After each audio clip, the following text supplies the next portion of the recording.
Hello, c'est Ingrid et comme promis, on se retrouve pour la partie 2 de ce tuto couture. Alors avant de commencer, je voulais déjà vous dire un grand merci pour votre intérêt pour ce patron, votre intérêt pour le projet en fait. Je trouve ça génial, on a eu vraiment plein de demandes pour avoir le patron et vos commentaires et les vues sur cette vidéo, donc c'est génial. Moi je suis en train de m'imaginer que vous êtes toutes prêtes avec votre patron et qu'on va continuer ça ensemble, donc c'est super motivant. Mais vu le nombre de personnes qu'on a d'inscrits à la newsletter par rapport au nombre d'abonnés qu'on a sur notre chaîne, on sait bien que vous avez triché. Oui, on vous voit là dans le fond en train d'essayer de nier. Blague à part, c'est pas très grave. C'est juste qu'en fait ça nous aide. Mon chat qui fait de la course, cette heure-ci. Certes. Juste que vous abonnez, ça nous aide, ça nous offre de la visibilité. Et vous, ça ne vous coûte rien. C'est pour ça que ce serait cool. Donc abonnez-vous. Encore une petite remarque, il y a Marine dans les commentaires sur la précédente vidéo qui m'a demandé si ce que je portais c'est ce que moi je couds. Malheureusement non, parce que comme je l'ai dit, les cordonniers sont souvent les plus mal chaussés. Mais le super avantage de cette vidéo, c'est que du coup, cette robe je vais la faire à ma mesure, et donc je vais finir par coudre pour moi. Bref, sur ce petit interlude, on va donc continuer ce petit tuto. Passons aux choses sérieuses. On a donc découpé notre patron à notre taille, on a bien choisi la taille. On a mis les marges de couture d'1,5 cm, donc ils vont nous permettre d'assembler les pièces. Aujourd'hui, ce qu'on va faire, c'est vérifier qu'on a pris notre bonne taille. La première chose qu'on va faire, c'est comme il y a des personnes qui sont une taille au-dessus ou plusieurs tailles au-dessus du patron que j'ai fait à la base, je vais quand même faire un petit encart pour montrer comment on peut le mettre à sa taille si on est plus au-dessus. Donc, piqûre de rappel, pour obtenir le patron, vous allez sur thewerdofluffyshop.com et vous inscrivez à la newsletter. Là, vous allez recevoir un mail qui vous confirme votre inscription et plus tard, vous recevrez le mail avec le patron, quelques heures plus tard ou le jour après. Et la deuxième condition, c'est de vous abonner à notre chaîne, n'est-ce pas? Donc là, ce que je vous montre, c'est comment rajouter une taille. Donc voilà, si vous voulez passer, je mettrai un timer, vous pourrez passer directement à on l'assemble et on vérifie qu'il fonctionne. Sur les lignes où on a les différentes tailles, on va regarder qu'est-ce qui sépare les tailles. Il faut savoir que jusqu'au 46-48, on a 4 cm de différence par taille sur toute la robe. Ici, on va avoir 6 cm, donc on va devoir faire un peu plus large que ce qu'on voit ici. Donc ici, on a 5 mm de différence à chaque fois, et nous, on va rajouter 7.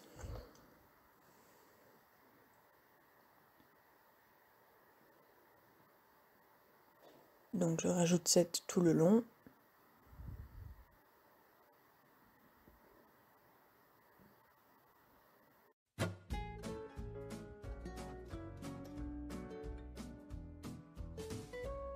Pareil ici au-dessus.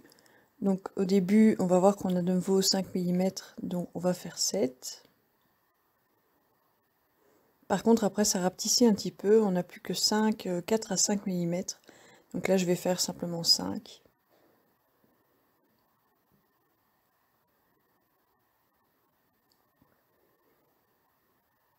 En fait, ce qu'il faut faire, c'est essayer de garder les mêmes proportions.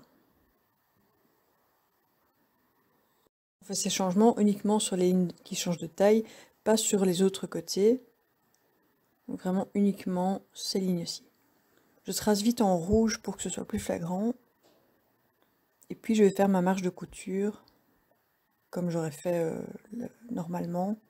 Donc 1,5 cm à partir de la ligne rouge.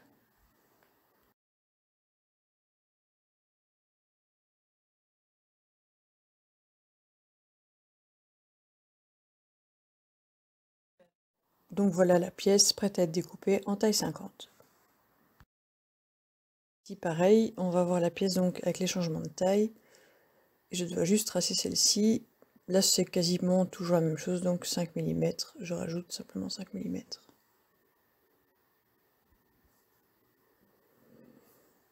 Si jamais vous voulez rajouter 2 tailles, je vous conseille quand même de faire taille par taille. Comme ça, vous aurez plus facile pour les adapter si jamais vous devez faire une adaptation plus tard de taille. Pareil pour cette pièce-ci, je vais mesurer et je vois que je suis déjà à 6 mm. Donc là, je vais aller rajouter jusqu'à 8.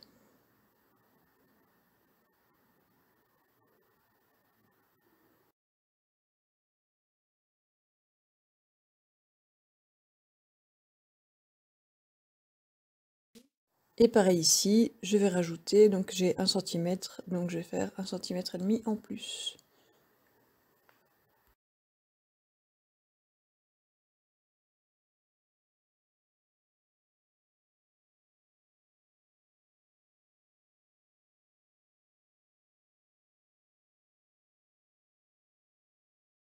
Ensuite, pour vérifier que c'est correct, je vais prendre la taille de ma pièce, donc ici à partir de la ligne rouge, je vais mesurer et rajouter ici aussi à partir de la ligne rouge jusqu'à la ligne de couture aussi, pas la marge de couture, mais la ligne de couture. Je vais mesurer aussi, j'arrive à 24,5 et donc je vais aller mesurer le tour de ma jupe. Et effectivement, j'arrive bien à 24,5, donc c'est correct.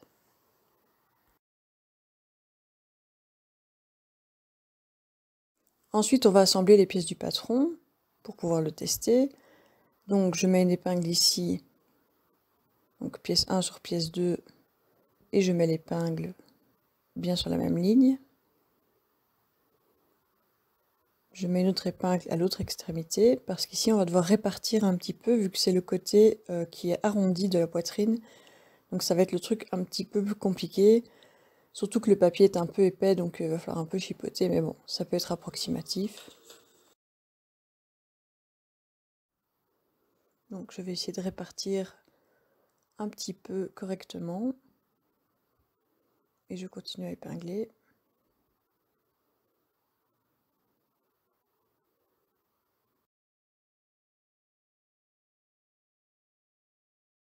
Et voilà, notre patron est assemblé. On va pouvoir le tester sur nous. Vous avez assemblé le patron comme ceci.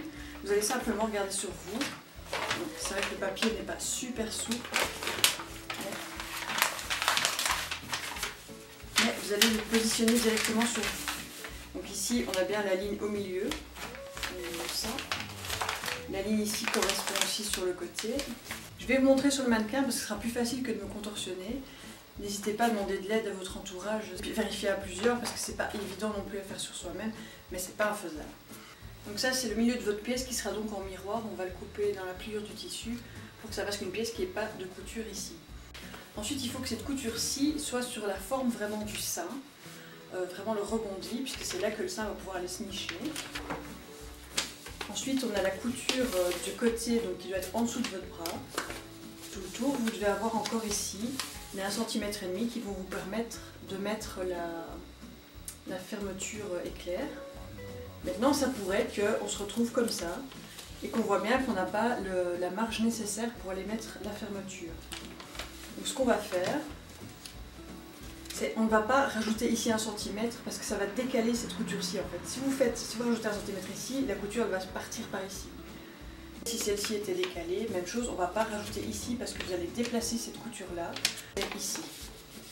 Vous allez rajouter 1 cm ici pour qu'elle se mette exactement au bon endroit. Ensuite, quand ceci est bien en place, on va venir voir avec la jupe si ça correspond aussi. Il faut qu'elle corresponde ici. Et effectivement, c'est correct, ça tombe juste. Vous deviez couper une deuxième pièce pour le dos, donc qui était sur une autre ligne. Vous allez vérifier effectivement que ça tombe correctement de l'autre côté aussi. Dernière chose, on va devoir vérifier quand même la longueur de la bretelle. Donc petite astuce vite fait, je vais simplement, donc ça va être posé sur la pliure du tissu pour faire une seule pièce. Donc je vais simplement la reproduire vite fait.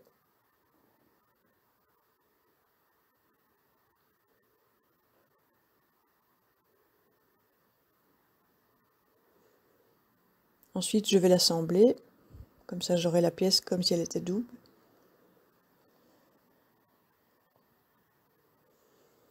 Et avec ça, je vais pouvoir vérifier qu'effectivement, c'est la bonne taille. Donc il faut que la taille ici, donc j'ai plié la pièce pour être sur la couture et pas sur la marge de couture. Il faudrait qu'elle aille jusqu'à la couture de votre taille.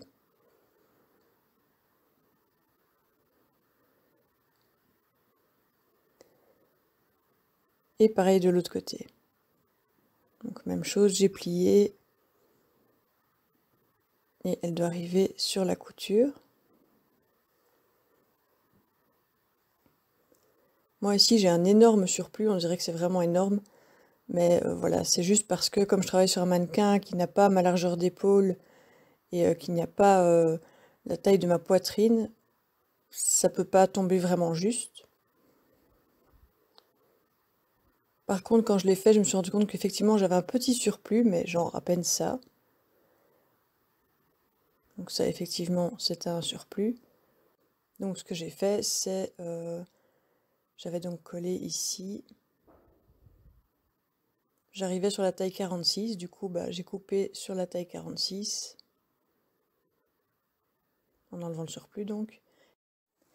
D'ailleurs, si effectivement vous avez envie qu'il y ait plus de jours et que ce ne soit pas couture contre couture, rien ne vous empêche de laisser plus de jours. À partir de là, tout est correct, on peut commencer à couper notre tissu.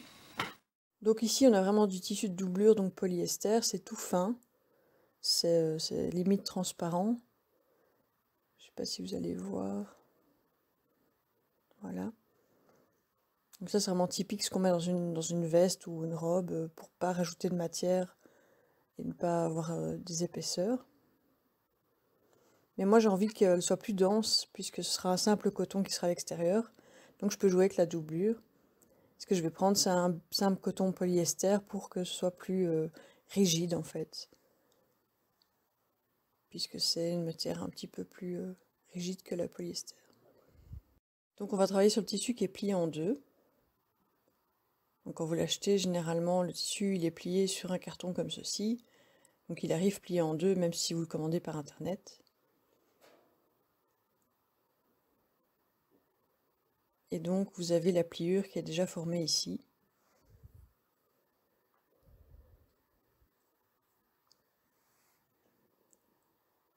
Et donc on va venir prendre une première pièce qui est le centre, le milieu du bustier, qui effectivement se place sur la pliure.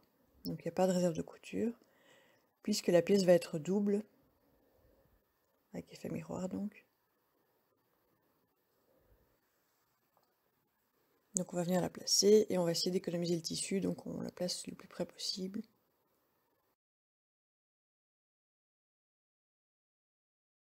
Par contre, si vous n'aviez pas mis la marge de couture comme nous on a fait ici, il va simplement falloir venir le tracer. Donc imaginons que ça c'est votre pièce, à 1,5 cm avec un crayon comme ceci. Donc moi c'est un crayon aquarelle. Hop, vous allez la tracer tout le tour à 1,5.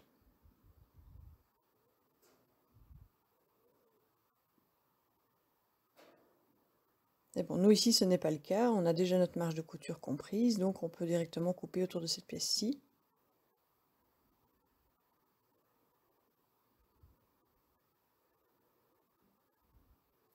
Donc on va prendre la suivante, et alors j'essaie toujours d'optimiser pour perdre le moins de tissu possible. Ici par exemple on voit qu'on va perdre les deux côtés, j'ai tendance à la retourner comme ça du coup. Mais ici bon, on va le faire proprement pour qu'on voit toutes les pièces, qu'on ait la surface vers le haut. Donc ici il y a aussi chose très importante, c'est le droit fil. Donc le droit fil il est par exemple ici sur la pliure de votre tissu. Donc il y a deux trames dans les tissus, il y a une trame horizontale et une verticale. Et donc le droit fil, il est sur la pliure, mais il est aussi dans ce sens-ci. Donc on peut voilà, le mettre plus ou moins. Là par exemple on n'est pas dans le droit fil, là non plus, il faut vraiment bien la placer. Alors, si on ne travaille pas dans le droit fil, on a souvent, on a ça dans les vêtements de commerce, c'est la pièce qui va tourner en fait, parce qu'elle a été mise dans le côté élastique du tissu. Donc je vous montre, ici, si je prends le droit fil, c'est solide. Si je prends l'autre droit fil, c'est solide aussi. Et par contre, si je vais prendre un diagonale, vous allez voir que ça se déforme. C'est un peu élastique. Donc ça peut s'utiliser par exemple si vous voulez faire la ceinture d'une robe pour qu'elle soit un petit peu extensible. Mais on ne peut pas faire ça sur la totalité de la robe en fait. Donc ici aussi, hop, le droit fil.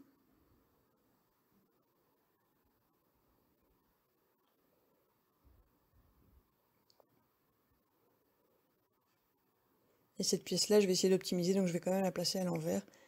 J'ai fait un pli pour repérer Donc le pli pour repérer le droit fil de l'autre côté et je vais la placer dans l'autre sens, simplement pour gagner du tissu.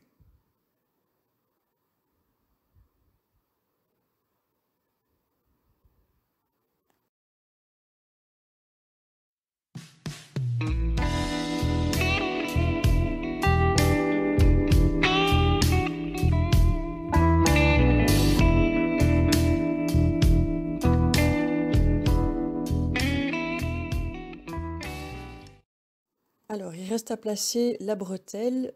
À la base, je m'étais dit qu'on allait le faire 4 fois dans le tissu donc de la robe, le tissu avec motif. Mais je me dis que ce serait quand même un gain de tissu, puisque là, ce sera le côté sur votre peau, et ici, le côté extérieur. Donc, peut-être autant utiliser de la doublure, qui est quand même un tissu moins cher. C'est parce que ça, c'est une seule bretelle. Donc, pour avoir 2 bretelles, vous allez devoir la doubler. Donc, c'est vrai qu'on perd quand même tout ça de tissu si on utilise le tissu un peu plus cher.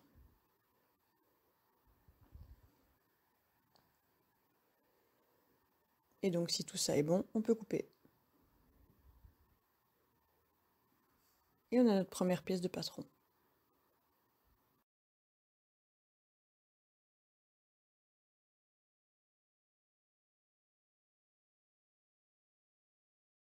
Alors ici, par contre, je vais quand même retourner la pièce,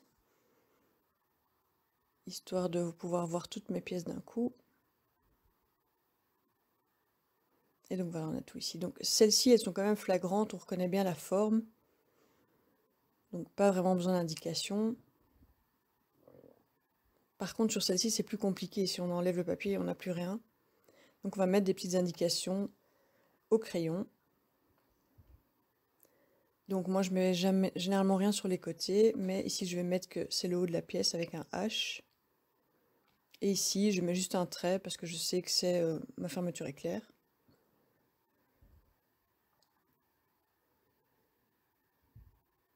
Et pareil pour cette pièce-ci qui peut porter à confusion. Je vais mettre un H en haut. Et un M pour dire que ça va vers le milieu du dos. Évidemment, il faudra faire ça de l'autre côté des pièces aussi, puisqu'elles sont en double. Ensuite, on va pouvoir assembler. Donc là, je vais un peu disposer les pièces pour les repérer. Ça, c'est ce qui ira sur les côtés, mais on va les laisser là en attendant. Donc, on va devoir les mettre l'une contre l'autre. Ici, par exemple, on n'a pas de problème parce qu'il n'y a pas de motif, donc peu importe, il n'y a pas de bon ou de mauvais sens dans le tissu. Ce sera plus compliqué quand on aura un tissu à motif ou un tissu avec un envers et un endroit. Donc ici, on est d'accord que ça vient sur le côté comme ça normalement, donc on va simplement la retourner et la placer sur la pièce en dessous. On va mettre bien bord à bord, mettre une première épingle à l'extrémité, puis je mets une autre épingle sur l'autre extrémité.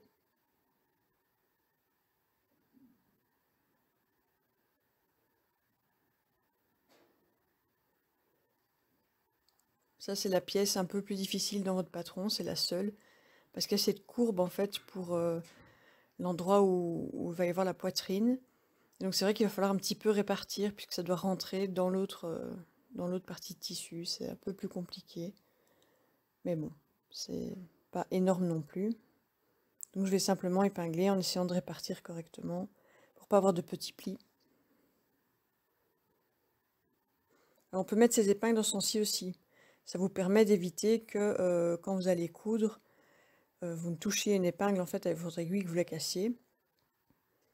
Alors que si elle est dans ce sens-là, vous avez plus de chances de tomber dessus. Mais quand j'ai une partie comme celle-ci à faire, je préfère les mettre dans ce sens-là, pour que ça tienne mieux.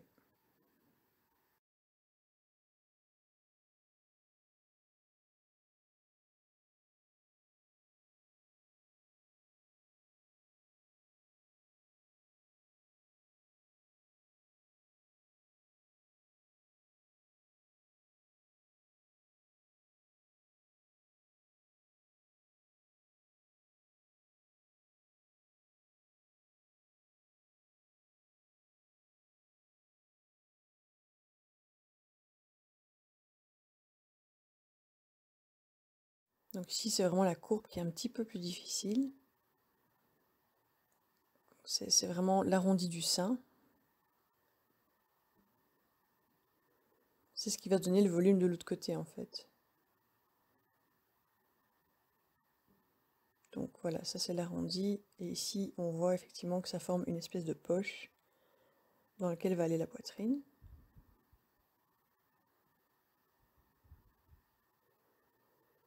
Ensuite, je vais faire pareil, donc je vais replier la pièce.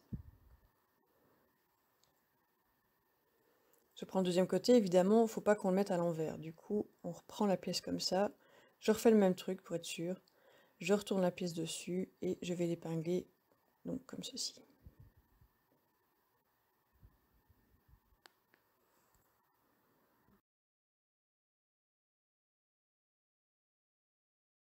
Et voilà, on a notre pièce finie. Donc ça, c'est l'avant, et donc le mauvais sens du tissu. Je vais le retourner.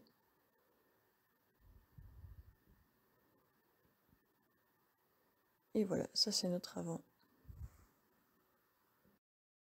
Tout à fait débutante, que vous n'avez même jamais fait un point droit, ce serait peut-être mieux de vous entraîner. La ligne de base, qu'après vous allez apprendre à moduler de plus en plus. Donc moi ce que je propose pour vous entraîner, c'est bêtement la feuille quadrillée. Donc vraiment tout simplement coudre sur les lignes, simplement pour vous apprendre à faire droit en fait. Vous allez voir que en fait le corps enregistre le mouvement et donc à force ça va être de plus en plus facile. Ensuite sur une feuille, ce serait bien de s'entraîner à commencer à faire des courbes. Donc vous dessinez bêtement des traits comme ça et vous allez essayer avec la machine, effectivement, vous allez vous rendre compte qu'il va falloir faire 3 petits points, tourner un petit peu le tissu, le papier là en l'occurrence, 3 petits points, il va falloir tourner un petit peu. Gardez ça dans un coin de votre tête et entraînez-vous quand vous avez l'occasion.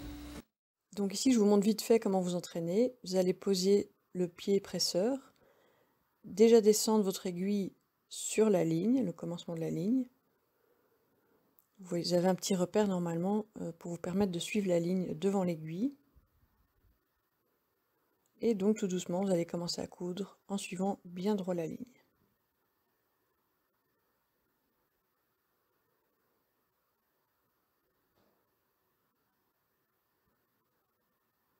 Ensuite, on va s'entraîner avec une courbe. Même chose, on baisse le pied presseur. On va descendre l'aiguille dedans. Comme ça, on commence. Et là, par contre, on va aller un peu plus doucement. Et on va devoir tourner au fur et à mesure. Vous allez bien voir qu'il va falloir tourner jusqu'à ce que ce soit plus possible. Là, vous allez devoir vous arrêter, redescendre l'aiguille, lever le pied presseur, le rabaisser et continuer.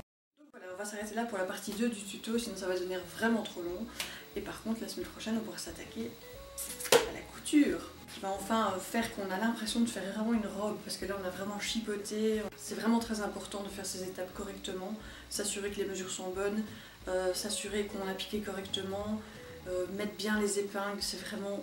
Tout ça est super embêtant, mais je vous promets, moi au début je mettais mes épingles une fois sur deux, parfois je me disais oh j'ai une ligne droite ça va aller, puis le tissu bougeait et je perdais un temps monstrueux. Moi je vous montre les bonnes pratiques, vous en faites ce que vous voulez. Mais du coup, la semaine prochaine, on passe aux choses amusantes. Je vous rappelle donc que pour avoir le patron gratuit, il faut s'inscrire à notre newsletter sur thewerdofluffyshop.com, le lien est dans la description, et vous abonner à la chaîne. Je vous dis à la semaine prochaine pour la suite. Ciao!